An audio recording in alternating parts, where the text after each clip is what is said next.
Hello दोस्तों, इसके पहले वाले पार्ट में मैटर इन और सराउंडिंग हम लोग जो है क्लास 9 का चैप्टर डिस्कस कर रहे हैं। इसके पहले पार्ट में हम लोग मैटर और मैटर के प्रॉपर्टी के बारे में पढ़ चुके हैं। इस पार्ट में हमें क्या पढ़ना है? State of matter. मैटर के अलग अलग स्टेट होते हैं। जैसे हम ही इंसान हैं, अलग अलग रूपों में पाए जाते हैं। घर पे हैं तो किस तरह से रहते हैं, स्कूल हैं तब किस तरह से रहते हैं, और जो है कहीं जा रहे हैं शादी विवाह में तब अलग तरीके से। तो इस प्रकार से जो है जो मैटर होता है सबस्टेंस, उसके 3 फॉर्म पाए जाते हैं। कितने फॉर्म पाए जाते हैं? 3 फॉर्म पाए जाते हैं, जिसे क्या कहते हैं? State of matter. क्या कहते हैं? State of matter. State of matter जो होते हैं 3 होते हैं। उनके नाम जो है सॉलिड स्टेट है, लिक्विड स्टेट और क्या है? गैस स्टेट है। पहला हम पढ़ते हैं सॉलिड स्टेट। सॉलिड क्या होता है? कोई चीज है वो सॉलिड कैसे है? हम जो है एक ईंट लेते हैं, ईंट के साथ बताते हैं। एक ईंट दीजिए, यहाँ से आप ईंट लेकर आइए।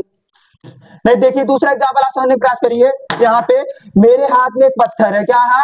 पत्थर है। यह जो पत्थर है, यह पत्थर सॉलिड है। सॉलिड कैसे है? इस पत्थर को हम सॉलिड समझ रहे हैं क्योंकि इसका जो है जो शेप है बदलता नहीं है। इसको हम कह रहे हैं थोड़ा सा बदल जाओ, शेप चेंज हो जाए, ऐसा बदलेगा नहीं। इसका शेप चेंज हो रहा है? बिल्कुल भी इसका शेप वो चेंज नहीं हो रहा। और इसका जो वॉल्यूम है, वॉल्यूम मतलब होता है इसके स्थान घेरने की जो टेंडेंसी है।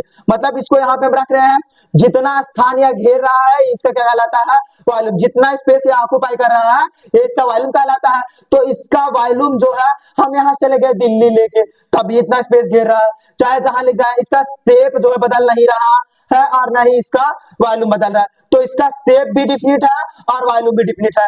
तो ऐसा स्टेट, मैटर का ऐसा स्टेट, वह अवस्था या वह स्टेट कहलाता है जिसका शेप और वॉल्यूम दोनों जो है क्या आता है? डिफिनिट होता है। उसे क्या कहते हैं दोस्तों? सॉलिड स्टेट कहते हैं। यहां समझ सकते हैं जो ईंट है उसका शेप नहीं बदलता है और उसका जो वॉल्यूम है यानी उसकी जो जगह घेरने की टेंडेंसी है वह भी फिक्स होती है। यानी उसका वॉल्यूम और शेप दोनों क्या होता है? डिफिनिट होता है। किसका? ब्रिक्स का और जो है स्टोन का और वुड का और अदर एग्जांपल्स हैं सॉलिड के। यहाँ आगे समझते हैं कि जो सॉलिड होते हैं उसके पार्टिकल क्या होते हैं? सब पार्टिकल पास पास होते हैं। अब देखो ये सॉलिड है, इसके पार्टिकल क्या है? बिल्कुल पास पास है। बिल्कुल पास पास है, 3 पार्टिकल के बीच स्पेस आपको दिखाई दे रहा है? पार्टिकल बीच स्पेस दिखाई नहीं दे रहा। अर्थात जो सॉलिड होते हैं वो सॉलिड के पार्टिकल एक दूसरे के बिल्कुल क्या होते हैं? पास पास होते हैं, एक दूसरे के पास पास होते हैं। इसीलिए इनके बीच जो इंटरमॉलिक्यूलर फोर्स होता है क्या होता है? इंटरमॉलिक्यूलर स्पेस क्या होता है?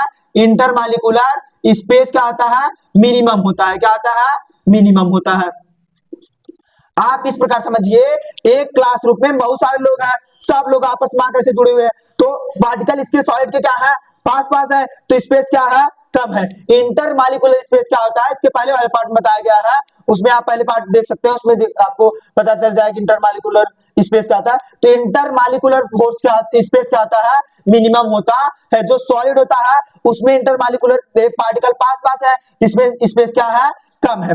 और देखिए यहाँ पे जो है जब स्पेस कम है, अब यहीं पे हम यहाँ खड़े हुए हैं, यही बहुत सारे लोग आ जाए, कोई पहचाने मुझे, सब लोग आके जो है लड़ाई करेंगे मुझसे जो है, तो फिर क्या होगा? ये पार्टिकल पास पास है। पार्टिकल अगर पास पास है तो फिर फोर्स क्या होगा? इंटरमॉलिक्यूलर फोर्स क्या होगा? इंटरमॉलिक्यूलर जो फोर्स होगा वह मैक्सिमम होगा। इंटरमॉलिक्यूलर फोर्स क्या होगा? मैक्सिमम होगा। आपको सॉलिड के बारे में इतना पता चल गया होगा कि जो सॉलिड होता है उसका शेप और वॉल्यूम डिफिनिट होता है और उसके जो पार्टिकल होते हैं पास पास होते हैं, वो उनका जो है इंटरमॉलिक्यूलर स्पेस पास पास है, स्पेस क्या है? कम है, मिनिमम है। और जब पास पास कोई चीज है, यही इतने स्पेस में बहुत सारे लोग आ जाए तो लड़ाई क्या होगी? ज्यादा। अर्थात इंटरमॉलिक्यूलर फोर्स क्या होता है? मैक्सिमम होता है। और सॉलिड के बारे में और डिटेल्स जो है हम नेक्स्ट जो है पेज पे अभी पढ़ेंगे, जब उनके बीच पढ़ेंगे। अब जो है हम लिक्विड स्टेट के बारे में पढ़ते हैं। हेलो दोस्तों, अब जो है हम लिक्विड के बारे में पढ़ते हैं। लिक्विड में क्या होता है कि जो लिक्विड का शेप होता है वो बदलता रहता है। जैसे आप देख पा रहे हैं, ये जो पानी है, पानी एक प्रकार लिक्विड है। पहले आप इसको समझ लीजिए, फिर डिफिनेशन हम बताते हैं। यहाँ समझिए, ये जो पानी है, पानी का जो शेप है, वाटर का जो शेप है वो बॉटल की तरह है। अब इस बॉटल के पानी को अगर हम ग्लास में रखेंगे तो पानी का किस तरह दिखाई देगा? ग्लास की तरह। अगर इसी पानी को हम कटोरी ले ले अपने घर पे ना, बाउल या कटोरा ले लें, उसमें रख देंगे तो पानी का जो शेप है वो कटोरे जैसा हो जाएगा। अगर इसी पानी को हम एक पाइप में भर देते हैं, कहां भरते हैं? पाइप में।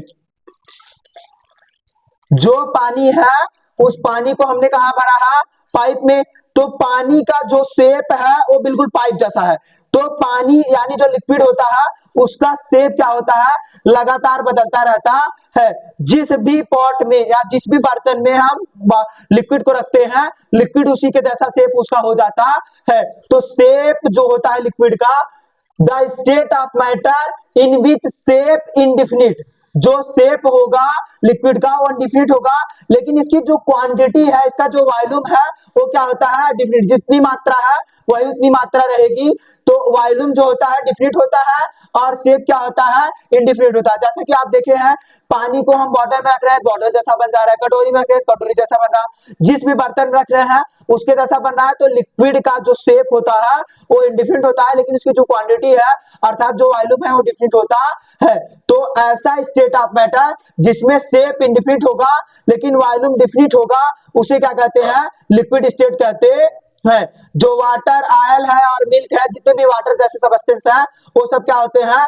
लिक्विड होते हैं। आप समझते हैं लिक्विड के जो पार्टिकल होते हैं, सॉलिड के पार्टिकल बहुत पास पास थे, लेकिन लिक्विड के पार्टिकल क्या है? सॉलिड के कंपेयर में थोड़ा दूर दूर है। तो इनके बीच जो इंटरमॉलिक्यूलर फोर्स होगा, इंटरमॉलिक्यूलर फोर्स, जो इनके बीच इंटरमॉलिक्यूलर फोर्स होगा वह क्या होगा? मॉडरेट होगा। और फोर्स और स्पेस दोनों क्या होंगे? मॉडरेट होंगे। मॉडरेट मतलब होता है मध्यम स्तर। इनके बीच जो स्पेस है और फोर्स लगेगा वो ना बहुत ज्यादा होगा ना बहुत कम होगा। सॉलिड के कंपेयर में इसके जो पार्टिकल होंगे दूर दूर होंगे, मतलब स्पेस क्या होगा? ज्यादा होगा, और फोर्स क्या होगा? सॉलिड के कंपेयर में कम होगा। लेकिन गैस अभी पढ़ेंगे तब आप समझ जाएंगे, इसके जो स्पेस होते हैं वो भी मॉडरेट होते हैं और फोर्स भी मॉडरेट होते हैं। अब जो है हम नेक्स्ट टॉपिक पढ़ते हैं, गैस। हाँ दोस्तों, अब जो है हम गैस के बारे में पढ़ते हैं। इस बोतल में हमने धुआं भर लिया है और ऐसे हम समझने का प्रयास करते हैं, जब इस बोतल में धुआं भरा हुआ है तो पूरा बोतल धुआं से भरा गया है, और इस बोतल का जो वॉल्यूम है पूरा बोतल जो है धुआं से भर गया है, और इस धुआं का जो आकार है यानी शेप है वो भी जो है बोतल का जैसा दिख रहा है। अगर इस धुआं को हम बड़े से ड्रम को लाके उसमें रखेंगे तो पूरा ड्रम धुआं से भर जाएगा, और अगर इसी धुआं को हम एक पाइप में भर देंगे तो धुआं का आकार पाइप जैसा हो जाएगा, पूरा पाइप धुआं से भर जाएगा। और अगर इसी धुआं को हम इन्वायरमेंट में ओपन कर दें तो पूरा इन्वायरमेंट धुआं से भर जाएगा। पूरा इन्वायरमेंट जो है पूरा रूम है, इस पूरे रूम में धुआं भर जाएगा, तो जो रूम का वॉल्यूम है उतना जो है धुआं का वॉल्यूम हो जाएगा यानी स्मोक का। और जो है मतलब इससे हमें यह निष्कर्ष निकलता है कि इसमें जो धुआं भरा गया है उसका ना तो वॉल्यूम फिक्स है ना ही उसका शेप फिक्स है। मतलब जिस भी कंटेनर में रखा जा रहा है पूरा कंटेनर धुआं से भर जा रहा है, और उसका शेप भी जिसमें धुआं रखा जा रहा है उसी के जैसा उसका शेप बन जा रहा है। तो इसका ना तो शेप फिक्स है ना ही वॉल्यूम फिक्स है, इसलिए इसे गैस कहा जाता है। यहाँ आप धुआं की मदद से समझ सकते हैं, देख रहे हैं ये जहां इन्वायरमेंट में जा रहा है पूरे इन्वायरमेंट में धुआं भर जाएगा।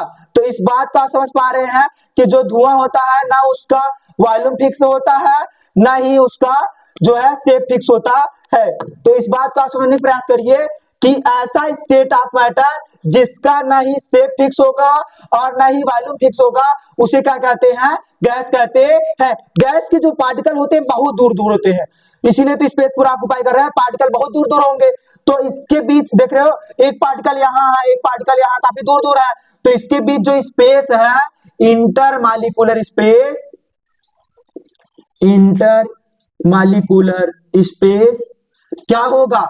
मैक्सिमम, क्योंकि पार्टिकल बहुत दूर दूर है तो स्पेस क्या होगा? मैक्सिमम। अच्छा ये बताइए, आप अपने घर पे हैं और हम अपने घर पे, स्पेस बहुत ज्यादा है नहीं? आप मुझे मार रहे हैं, मुझे लग रहा है क्योंकि स्पेस क्या है? बहुत दूर दूर है, पार्टिकल दूर दूर है ना। पार्टिकल अगर दूर दूर है तो उनके बीच फोर्स क्या होगा? बहुत कम होगा। फोर्स क्या होगा? बहुत कम होगा। तो इन पार्टिकल के बीच जो फोर्स होगा इंटरमॉलिक्यूलर फोर्स, इंटरमॉलिक्यूलर फोर्स वो क्या होगा? मिनिमम होगा। क्या होगा? मिनिमम। इस प्रकार से आप समझ गए हैं कि सॉलिड क्या होता है, लिक्विड क्या होता है और गैस क्या होता है। गैस की एग्जांपल क्या है, CO2, O2 और स्मोक। आपको अगर यह वीडियो अच्छा लगा हो तो आप कमेंट करें, और जो है अगले पार्ट में हम लोग जो है इन सॉलिड, लिक्विड और गैस के बीच डिफरेंस को पढ़ेंगे। Thanks for watching this video. यदि आप स्क्रीनशॉट लेना चाहते हैं तो ले सकते हैं।